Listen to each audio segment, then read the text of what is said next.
अभी तक तो दोस्तों खुशी और विवेक के बारे में हमने बहुत सारी बातें सुनी, किसने किसको धोखा दिया, खुशी का अफेयर चल गया, ये सब कुछ करके, लेकिन वगैरह अभी फिलहाल जो करंट जो ब्रेकिंग न्यूज़ हमें सुनने को मिल रही है कि विवेक ने खुशी को धोखा दिया। जी हाँ दोस्तों, ये कमेंट में यहाँ पे डाल दूंगी, आप लोग देख लीजिएगा कि अभी जो ट्रेंडिंग चल रहा है कि विवेक ने खुशी को धोखा दिया। जी हाँ, किस तरह से मैं आपको शुरुआती दौर से बताती हूँ कि विवेक ने पहले खुशी से दहेज के लिए शादी किया, बहुत ही बड़ी एक मोटी रकम लेकर के।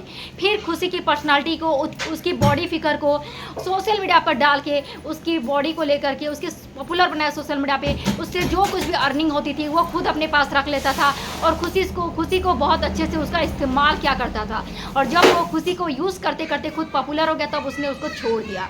जी हाँ दोस्तों, उनकी शादी में बच्चा होने के बाद बहुत सारी दूरियां तो आ गई थी, लेकिन उस दिन सबसे बड़ा दरार तब पड़ी जब विवेक को होटल में खुशी ने रंगे हाथों पकड़ा किसी और लड़की के साथ। जी हाँ दोस्तों, खुशी ने बहुत सारे प्रूफ अपने मोबाइल में रिकॉर्ड भी कर लिया था होटल में जाकर के चुपके से, लेकिन बाकायदा विवेक सामने आकर के उस प्रूफ को हाथों से छीन लेते हैं और खुशी का मोबाइल जब्त कर लेते हैं और खुशी को धक्के मारकर उस होटल से तो निकाल ही देते हैं, बल्कि जब घर आकर के खुशी अपने बेटे राजा से मिलने चाहती है तो बाहर से उसको घर से ही निकाल देते हैं और अपने बेटे राजा से भी विवेक खुशी को मिलने नहीं देते।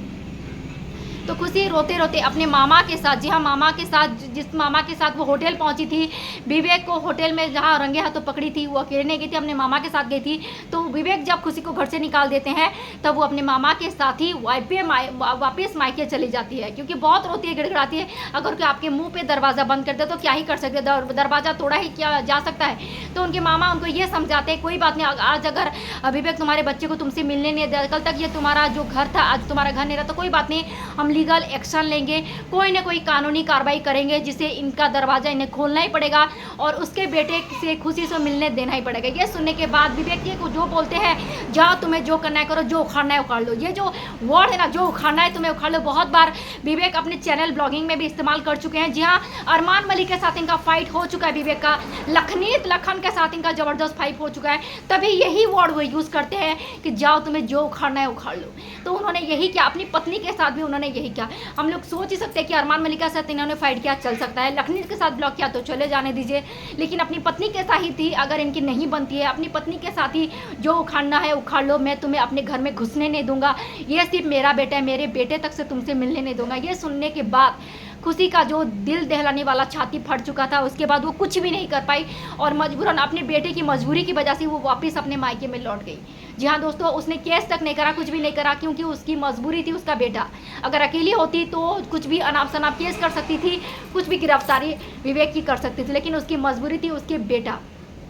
इसी वजह से खुशी अब तक चुप्पी साधे हुए है। लेकिन ये जो कमेंट आया हुआ आप यहाँ पे देख ही सकते हैं, ये कहाँ से आया मैं आपको बताती हूँ। ये आया था इंस्टा से, खुशी के एक पॉपुलर रील्स के नीचे ये कमेंट आया और इस कमेंट को बहुत सारे लोग ट्रेंडिंग हो रहे हैं और सब लोगों ने इसको लाइक किया हुआ है। तो मुझे लगा इस टॉपिक पर ज़रूर बात करनी चाहिए। मैं ज़्यादातर उसी वीडियो पर रिएक्शन वीडियो अपना देती हूँ जिसके बारे में लोग ज़्यादातर बात करते हैं, जिसके बारे में लोग ज़्यादातर कन्फ्यूज़ हुआ करते हैं, उसी के बारे में ही मैं अपना रिएक्शन देती हूँ ताकि लोगों की जो मिसअंडरस्टैंडिंग है वो दूर हो जाए।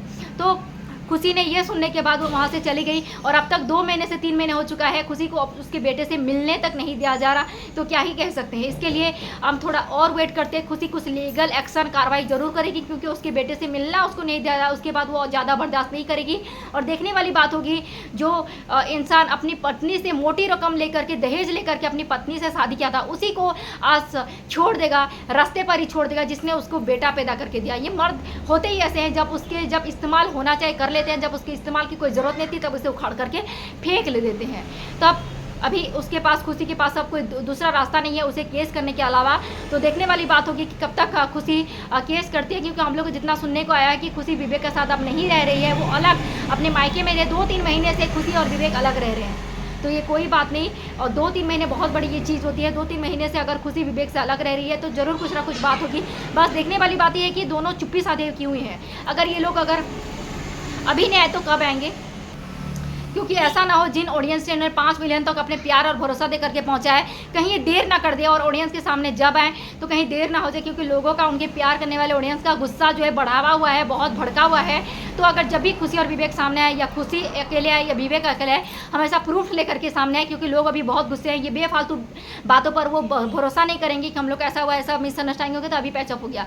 तो कभी भी कोई भी सामने आए, जिस तरह से उनका भरोसा आपने लूटा है उस तरह से वापस करना भी आप ही की जिम्मेदारी है। तो जब भी खुशी और विवेक आप जिस तरह से भी आए, सिंगल आए, मिंगल आए, ऑडियंस के सामने कुछ भी स्टेटमेंट पेश करें, आप प्लीज़ प्रूफ के साथ आइएगा, मेरा ये निवेदन है। जिस तरह से स्नेहा सचदेवा और पारस ठकराल का ये वाला आपने जो देखा था, बहुत कंट्रोवर्शियल इनका डिवोर्स रहा, और स्नेहा सचदेवा थी वो बहुत सच्चाई के साथ आई और अपने हस्बैंड को, पारस ठकराल को एक्सपोज किया था बहुत ही बुरी तरीके से, रंगे हाथों उनका विथ प्रूफ, जहां वो घूमने के लिए गए थे, कार में बैठे हुए उनके साथ रोमांस कर रहे, पूरा बाकायदा प्रूफ के साथ स्नेहा सचदेवा ने अपने पति को जो उनका सब कुछ रिएक्शन उन्होंने दिया और सब कुछ जो उनका कंट्रोवर्सी सामने आया, क्योंकि स्नेहा सचदेवा सच थी, इसलिए सच्चाई उनके साथ खड़ी रही। उन्होंने एक्सपोज किया अपने हस्बैंड पारस ठकराल को बहुत ही बुरी तरीके से।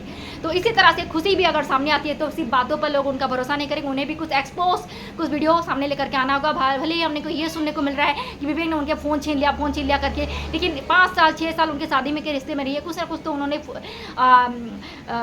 प्रूफ तो उन्होंने इकट्ठा कर ही लिया होगा। तो छोटा सा ही प्रूफ जिससे लोग उनका भरोसा करें। तो इस तरह से चुप्पी साधने से कुछ ना कुछ आपको करना ही होगा। अगर ये लोग चुप हैं तो इसका मतलब ये है कि दोनों एक दूसरे को चोट पहुंचाना नहीं चाहते, कि कहीं ना कहीं इनके बीच में अभी भी प्यार है, नहीं तो एक दूसरे को सामने अगेंस्ट में आने के लिए इनको जरा सा भी देने लगेगा। इसलिए ये पता चलता है कि खुशी, विवेक के दिल में अभी भी खुशी के लिए थोड़ी बहुत प्यार और इज्जत है, जिस वजह से वो खुशी को सबके सामने बेइज्जत नहीं करना चाहते, एक्सपोज नहीं करना चाहते। और खुशी के दिल में भी अभी भी शायद थोड़ी बहुत दरार आने के बाद भी थोड़ी बहुत इज्जत और प्यार रही होगी, कि ये विवेक को सबके सामने बेइज्जती नहीं करना चाहते, एक्सपोज नहीं करना चाहते। लेकिन ऐसे कब तक रहेगा? अगर आप लोगों ने डिसाइड ही कर लिया कि एक दूसरे के साथ नहीं रहना, तो भी ये ऑडियंस डिजर्व करती है कि आप अपने बारे में सच्चाई इन ऑडियंस को बताएं। क्योंकि आप मिले भी अगर इन ऑडियंस के सामने तो बिछड़ भी रहे तो एक स्टेटमेंट पेश करके बताइए कि हम लोग अब अलग रह रहे हैं बोल के। इस तरह से चुप्पी सामने से कुछ नहीं होगा। 2 महीने, 6 महीने, 7 महीने, 10 महीने, सालों आप चुप रह सकते हैं, लेकिन ऑडियंस को आप इस तरह करके अपने प्यार करने वाले ऑडियंस को, जिन्होंने आपको 5 मिलियन तक पहुंचा, उनको आप परेशान कर रहे हैं, तो अच्छी बात नहीं है। तो विवेक और खुशी, मेरी अगर ये वीडियो देख रहे हैं तो जरूर अपनी स्टेटमेंट पेश करें और जो कुछ भी हुआ है सबको अपनी क्लैरिटी दें, मुझे ये लगता है। और अपनी वीडियो, अपनी सब कुछ प्रूफ विथ प्रूफ आप जो भी कर रहे हैं सब कुछ सामने ला करके बताइए। बातों से कोई आपका भरोसा नहीं करेगा, क्योंकि आग बहुत लग चुका है। आज आपको ऑडियंस मेरा ये रिएक्शन वीडियो कैसा लगा जरूर बताएगा। पसंद आया वीडियो तो प्लीज़ वीडियो को लाइक और सब्सक्राइब करेगा। और क्योंकि प्लीज़ कुछ लोग वीडियो को पूरा देखते हैं लेकिन लाइक और सब्सक्राइब नहीं करते, प्लीज़ फ्रेंड वीडियो को लाइक और सब्सक्राइब कर दीजिएगा। और क्योंकि हमारे चैनल में सारे रिएक्शन, चैनल के सारे ज़बरदस्त रिएक्शन यहाँ देखने को मिलते हैं सारे चैनल के, इसलिए वीडियो को लाइक और सब्सक्राइब करके रखिएगा। मैं बहुत जल्दी मिलूंगी आपसे एक नए से ज़बरदस्त वीडियो के साथ। तब तक के लिए thank you so much for watching my video. Love you all.